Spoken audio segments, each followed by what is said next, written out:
Hello.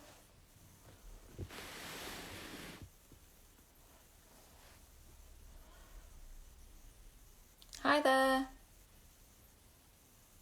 Come on in. Hello. Hi. Hi there. How are you all doing? It's very, very grey in Yorkshire. Don't know about where you are, but it is not good. I don't know where summer's gone. Hello, everybody. Hi there. Coming in. How are you all doing? Just wait till a few more come in. Hi. Hello. Nice to see you all. Thank you. I wore this specifically today because it says we, i.e. yes, which means yes to doing creative stuff. So yes, I wore it specifically. Hi everybody coming in. Hello. Yeah, it's just not good, is it? I've seen lots of nice pictures in Cornwall of it being sunny from some friends that are on holiday, but anywhere else it's just not happening, I don't think. Right then, so let's get started. Now there's quite a few that's come in. Hello everybody, welcome. So first of all, I have to say the offer for Psychologist magazine, the latest offer, is in the link in the bio as always. So if you're wanting that delivered to your door, by all means head there for the latest offer. And welcome to anybody that's new. We've been doing these this is the 5th session now, so we've been doing quite a few of these now, and lots of people have been joining in on the challenges, so that's been really nice. So basically we started these in conjunction with Psychologist magazine called Gain Creative Confidence, and it's all about giving you kind of hints and tips to start you on your creative journey. So my name's Juliet and I'm from the Curious Creative Club, which I set up a year and a half ago, all about combining my love of art, writing and photography. And I blog weekly and encourage people as much as possible to get involved in creative activities because I know the well-being benefits it brings. And over the past few weeks, we've talked about motivation and inspiration. Thank you, Anna. Anna's saying really good challenges. Thank you. So yeah, hopefully, I've seen, because people have been sending me their stuff of what they've done, and it's been working, so I'm really, really pleased, and everybody's kind of gone about it in a different way, and it's gone really well, so hopefully that will continue. But today I just want to talk a little bit about the challenges that we have to even get going creatively, because I know that it's not always easy, and especially at the moment when many of us are at home with children around, and carving out that creative time is not always the easiest. So first of all, I kind of wanted to talk about how, especially in lockdown, I think, when our time has been precious, I think it's become a bit of a choice between kind of physical activities and creative activities. And I challenged that a while ago in one of my blogs as to, why we find it kind of acceptable to carve out the time to work on ourselves physically, doing exercise, but yet when it comes to creative activities, we feel like that's one that can be dropped off the list, or that it's not quite as important for our health, when actually I believe it is. I think partly it's because creative activities are seen as a bit of luxury time, a bit luxurious to just go away and have fun creating art or whatever you want to do, right? And people don't always recognise that as well as it being a fun thing to do, it's also really important for our mental health as well. We have a lot of busy things going on at the moment, and we're juggling all sorts. We're multitasking more than we've ever done before in our lives, and sometimes we just need to slow that brain down and focus just on one thing.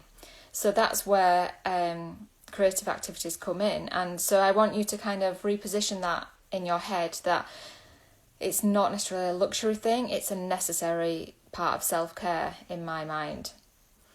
Yeah, Anna's saying feeling guilty for taking the time when we actually need that time. Absolutely. And the benefit is not just for ourselves, really. We all know this. It's not rocket science. We all know that taking some time out for ourselves, and hi Jane, taking some time out for ourselves and just doing something relaxing that requires just single-minded focus will actually help us with everything else that we need to do, because we've given our brains that chance to rest and rejuvenate and therefore, when it comes to sorting out homework with the children or taking them off for the day, we'll be in a much better frame of mind for that kind of active, mindful rest. I agree. Jensen, I agree. I feel I should be doing the housework. Absolutely no. So, yeah, that comes to kind of one of the things that you need to do in order to help you with this is finding that kind of not just mental space but physical space as well. So preferably away from the washing machine, away from the sink, somewhere where you can't be distracted by, these housework things or your children or partner. To get the ultimate benefit, go and spend some of that time on your own. Find a corner of your house or the garden or anywhere really. Drive to somewhere if you have to. You can take stuff in the car. It's all about just finding that space mentally, physically, that you can reset and have a go at this stuff. So part of the things in this is to build it into part of your planning. So to me, this is as important as all those things on your list. Maps of Joy saying housework always bottom of the list for me, work first. Absolutely, and that's exactly as it should be in my eyes. Jane saying need a summer house. I agree. I've got a little mini log cabin on the way purely for this reason, but it's going to be a while yet. But yeah, so going back to planning, to me, as it sounds kind of counterintuitive in some ways to say plan your creative time, because what happens if you plan that time in and then you're not kind of feeling in that mindset? But my answer to that is to plan it in anyway, and if it comes to the point where you think, I really can't do this, then fair enough, switch it to another day. But have it planned in the first place, and then at least you have a chance of carving out that time. For me, what's really worked is forming a habit around it. So I now have what I call creative Sundays, and that's purely because on a Sunday, the husband can take over with the kids. I'm not having to be there making them dinner or anything. He takes over that on a Sunday. So I have a full kind of creative afternoon where I write my blog. I plan for these sessions. I usually do a bit of artwork, sometimes to do with these sessions as well. So Sundays is really working for me, and I'm not saying that works for everybody, but if you can create a regular day or time or build a habit around it, then you're much more likely to do it in the future. Dr. Chatterjee, who I follow a lot, talks about this a lot. He's got a new book out. I forgot what it's called now. Something Take 5 or something like that, and it's about adding kind of 5 minutes in your day to do these kind of mini self-care activities, and he says it takes around 6 weeks to form a habit around this, and you're more likely to do something as well if you add it on to another habit. So I don't know what that could be, linked to creativity. It could be that maybe you already kind of do some meditation or something during the day. You could add it on after that once you're feeling all relaxed, or, if you're doing any kind of physical activity in a room, maybe you add it on to that as well. Hi Amy, my blog is called The Curious Creative Club. Thank you. Yeah, I've got lots and lots of blogs, weekly blogs on there all around creativity, so go and have a look. It's about planning in that time and having it as actionable as you would anything else on your tick off list, and make it equal to those things. So if you've got a long list of things that you need to do that day, make sure if you're wanting to do some creative activity that day to be building that in, and it's as much as a part of the things that you really think need doing. You need to pop it in there so that you are ticking it off when you've completed it, and you're much more likely to do it if you make yourself accountable to do it. And we all know the well-being benefits of it once we get down to doing this stuff. So I liken it to active mindfulness. Not everybody can do the kind of mindful meditation thing. I think I find it really hard to kind of quiet my brain down. But if I am doing something like needle felting or drawing or writing, it has the same effect. Yes, I might be actively doing something, I might be really thinking about something, but it's usually about the task in hand. It's not the millions of other stuff running around your brain that you might have from the week or family, admin, all that kind of stuff. So that's the kind of thoughts that we're trying to shut out. That's the kind of noise we're trying to quieten, and we're trying to get the brain to just actively focus on one thing so that we reach that point of flow, which then releases all those kind of happy hormones, nice calm thoughts, and calmness in your body. Your whole body even just kind of relaxes, and your heartbeat slows, and you are just focused on that one central thing, and it creates that kind of feeling. Anna is saying you can't help but drift off into the creative part of yourself. That's absolutely true. So once you get going, you might find it quite hard to stop. The kids might be saying, "Mum, where are you?" Or "Dad, where are you?" But quite often you lose track of time, and that's when you know you are fully immersed in that kind of state of creative being, which is, the sweet spot, really, the best part, where you lose track of time and you look up suddenly and like, where did those 3 hours go? That's the best part. So I'm just checking down on my notes because I've made lots today. And the other bonus, of course, is that you make something. So you've created something out of nothing. So there's that sense of confidence, building your self-confidence and pride in what you've done. So, that's a whole kind of mental boost in itself. Quite often you'll start with something and you'll think, oh, where is this going? I have no idea. But by the end of it, you hopefully will be really proud of what you've done and what you've achieved. And even if you're not, so long as you've enjoyed that process, that's what it's all about. And how, as I always say, it's practice makes progress, not perfection. And that's where we really need to kind of park that side of things, the perfection side of things, because that can really hold you back.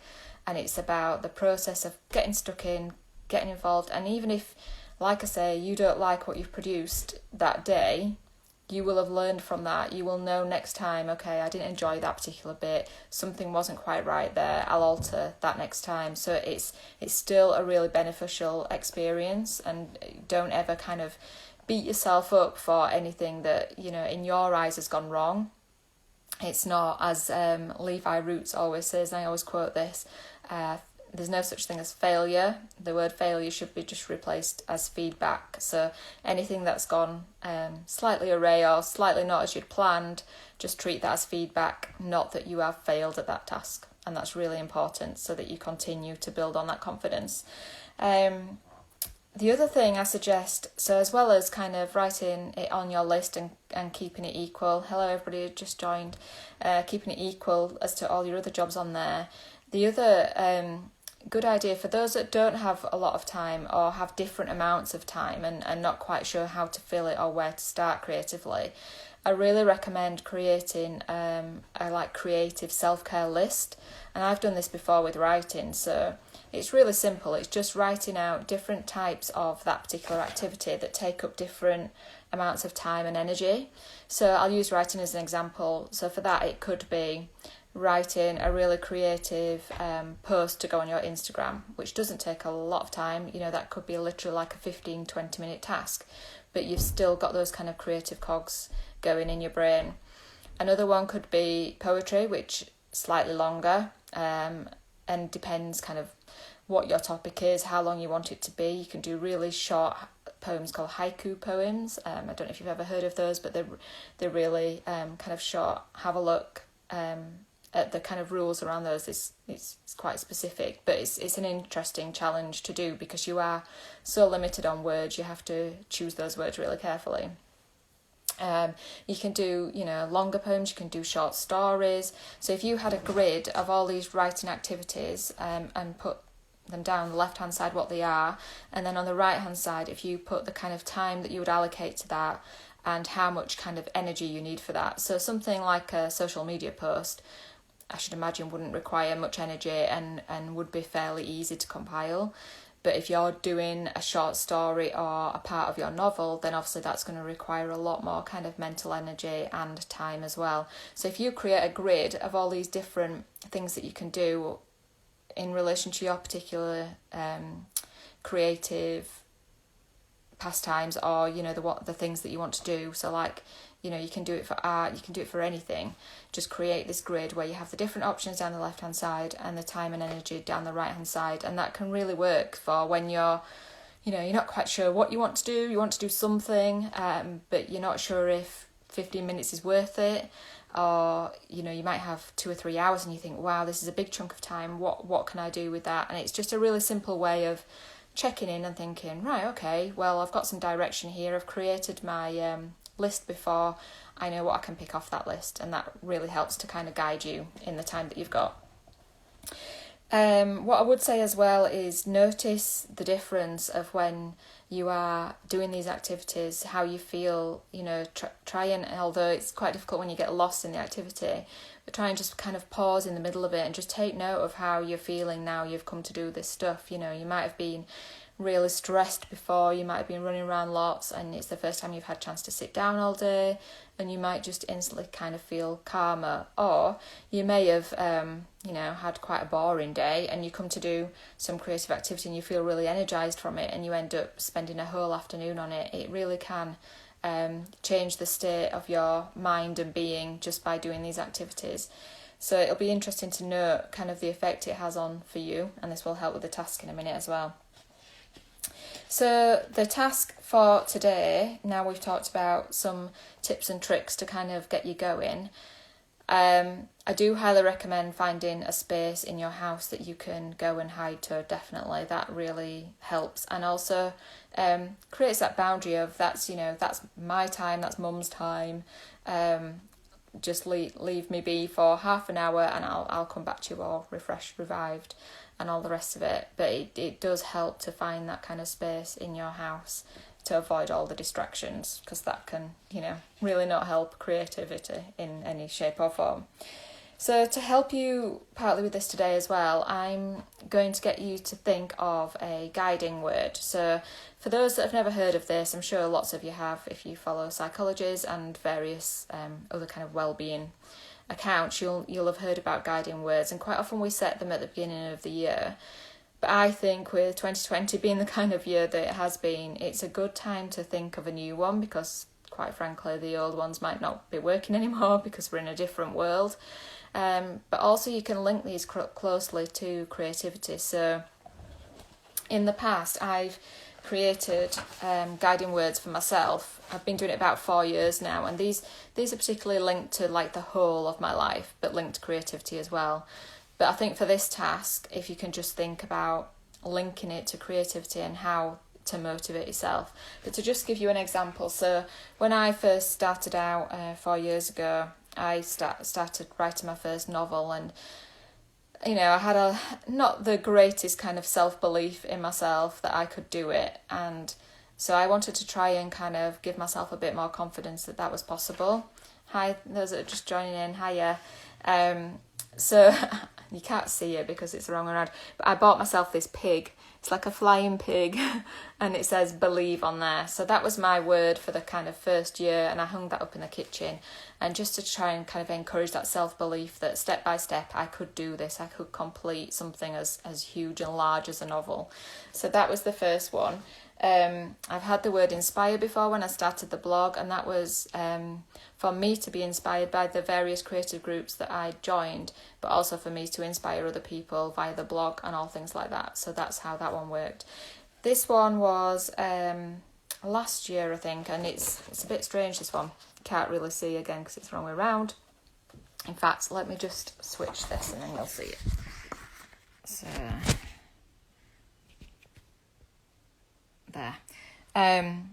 So yeah, this is the word value, which I was unsure of at the time because it kind of reminded me a bit of the Tesco value range, and to be honest, I like to have a word that I really like, which sounds a bit weird, but I wasn't sure about it at first. But it was all about kind of finding my value and purpose, I suppose, in the work that I did. So it was about valuing myself, my family, kind of valuing what I was trying to do, valuing the community around me, how much they kind of influenced my work and the connections that I made there, valuing my time. So, like many others, we all run around after everybody else, and it was about carving out that time. So yeah, that worked on quite a few levels. And then I had one for this year that I've changed, but again, it was more for life goals rather than creative goals, although it did link as well. So it was surprise, which was quite funny because it was about kind of surprising myself in the ways that I could go with what I was trying to do and surprising others. So, for example, I've kind of switched how I'm writing now to writing a non-fiction book, which, you know, I didn't have on my long-term radar. It's just kind of happened. And then also doing these Instagram lives, that was a complete surprise to me. I wasn't expecting to be doing this. And also I've now gone down the route of training to be a coach as well, a creative coach. So all these kind of new ways, that word definitely worked for me. But also the word that I've chosen now to kind of go forth from this point is this one, which you'll have seen probably on my Instagram. So let me just show you. So this is trust. And I, you know, created some drawing around there, and just to point out the imperfect things like the sun would not set in between mountains, but that's all good. The little door there represents the kind of curiosity side of things of me, the movement of the grasses, about things keeping moving, and then the mountains at the back. And the funny part was I created this out of where I'm wanting to paint our kitchen. So I'd done like a tester, you know, just painted some paper to find the colour. So me being me, I thought, oh, those look a bit like mountains. Let's try and do something with that, and that's why I created that word. So the trust part for me is trusting that I can do this stuff. So, you know, doing these lives before I started, it was quite nerve-wracking. Now, I feel comfortable doing them, and I trusted myself to be able to do it. And trusting myself to do new things. So like the coaching side of things, that needs a big element of trust because it's completely new to me. I have ideas, but I have no idea if those are the kind of structure and framework that they're meant to be. So that was a big element of trust as well. So moving on to what words could work for you. So relating to creativity in general, I've just kind of jotted a few kind of words that I think might work, but obviously, you know, please come up with your own, and just having them back of your mind, this is to motivate you and remind you to carve in that creative time for yourself. So these are going to be placed somewhere visible. You're going to make a little art piece out of them as well, like I have, and you're going to stick them somewhere where you see it on a regular basis to really kind of just sow in the seed in your head that this needs to become a habit. It doesn't need to become a habit, but to get the best benefit from all this stuff, doing it regularly will be far more beneficial to you. And hopefully once you get into the swing of things, you're going to want to do it anyway, and you'll feel like you're missing out when you're not doing it. That's the kind of stage I've got to. If I don't do something creative in the week, I can literally feel my shoulders coming up and just physically not feeling great because I haven't kind of got rid of that creative energy in some way, shape or form. So some words that might work for you. So there's space. So that's where I talked about having the kind of physical and the mental space to be able to do this. So that's just a reminder to kind of carve out the time and carve out the physical place where you're going to do this stuff. There's just going back a step, what I want you to do is to pick either an action word or a word that you're going to feel by doing this stuff. So it might be like an end state that you want to reach. And I was just saying, me too, you feel hunched up mentally. Yes, absolutely. It does. You kind of feel this kind of block and you're just ready to kind of burst with all this stuff. So, and some other words, rested or invigorated. So like I said before, creativity can do both. It can really chill you out, or it can get you really excited and invigorated. Skillful is another word you might choose. So that might be a reminder to, if you want to become skillful at what you do as a pastime or a hobby, or you might want to learn new ones and become skillful at those. So that could be a little prompt in your memory that you need to kind of do some learning or book in some courses around that. Self-care and self-worth and well-being, they kind of speak for themselves, but just a reminder to have some creative aspect on your self-care list when you're looking for something, to recharge those batteries and top up your energy, then make sure you have something creative on that list to do as well as the kind of physical stuff.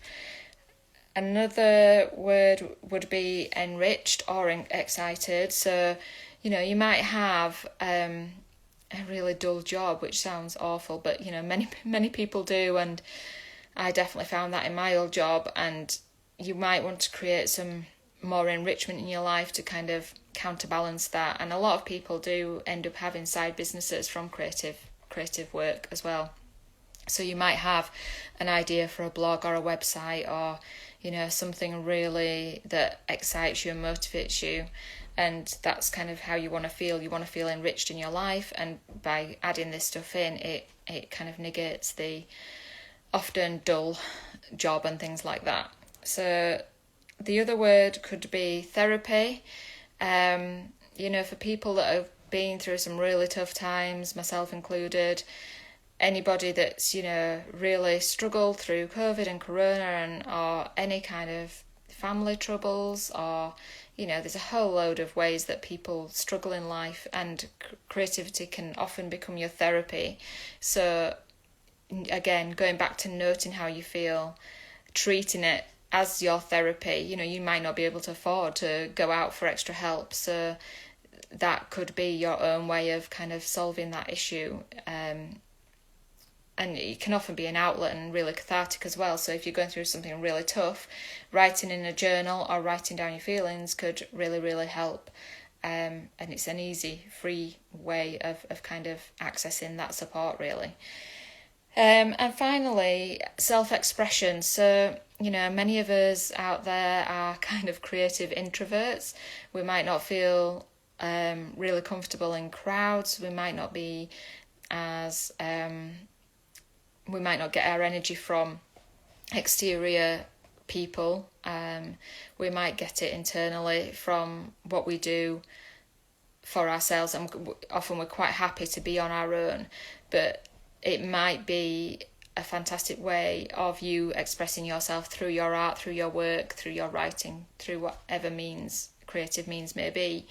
And that can be really satisfying, I think, if you're an introvert type, to get that kind of connection with the outside world in a different way by producing your art or communicating through your creative work, then that can, be really satisfying and really help those people connect with the outside world when it's not always that easy to do.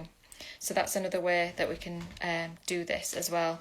So the aim is to kind of pick your word. Well, first of all, pick several words. You'll find that, you might not be drawn to one specific one straight away. So pick as many as you like, and then narrow that down to 5 that really, really speak to you, that really resonate, and you think, oh yes, these words are going to work for me in a lot of ways. Sit with those for a couple of days, and you'll notice, you'll be thinking about these 5 words, and you'll notice that eventually one of them will shine through, and you'll think, yes, this is the one. When you've picked that word, I then want you to write that up into a piece of art. So like I've done with the trust one here, you can do it however you want, however you see it working. You might do like some kind of cartoon figure, you might do all kinds of things, but just to kind of write that up, something fairly big and prominent that you can then place somewhere around your home that you will regularly see, and then it's always going to be just chipping away and prompting you to kind of make sure that you get to that creative time, really. So the other thing is to, like I say, to note how you feel when you're doing this stuff, and just try and think, is this really benefiting me? I hope it would be, but if it isn't, if you're finding it a struggle to kind of get the time, or that particular activity is not working, then just try another. Keep trying different things. There's no rules around creativity. There's so much you can do with it. And if you go back to, I think it's the first episode, I talk about all different kind of ways in there. So do anybody have any questions around this, or do you all feel comfortable around creating your kind of word piece of art that will then motivate you to pop this in your diary on a weekly basis and carry it out and treat it as seriously as everything else that you've got going on in your life, in the knowledge that it will benefit you long term in a whole way, shape or form. Does that all make sense? Do we all feel like we've got a word in us? Give me a thumbs up if you do. I hope you do.